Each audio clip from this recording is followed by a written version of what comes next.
দর্শক আপনারা দেখতে পাচ্ছেন আমরা এই মুহূর্তে রয়েছি রাজধানীতে ইতিহাসের সর্বকালের সর্ববৃহৎ যে গণজমায়েত, সেই গণজমায়েতে আপনারা দেখতে পাচ্ছেন অগণিত মানুষের ঢল।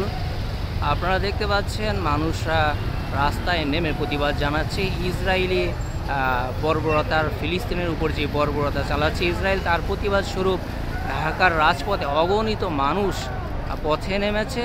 তাদের মূল স্লোগান হচ্ছে ইসরায়েলি যে বর্বরতা তার শাস্তি, এবং পাশাপাশি নেতানিয়াহুকে যাতে শাস্তির আওতায় আনা হয়, এবং জাতিসংঘ যাতে ইসরায়েলিদের যেই বর্বরতা সেই বর্বরতা যাতে হ্রাস টানে, এবং ইসরায়েলিদের যাতে তাদের অপরাধের যেই শাস্তি সেই শাস্তি যাতে প্রদান করে। এই দাবিতে ঢাকার রাজপথে আপনারা দেখতে পাচ্ছেন অগণিত মানুষ ঢাকার রাজপথে নেমেছে।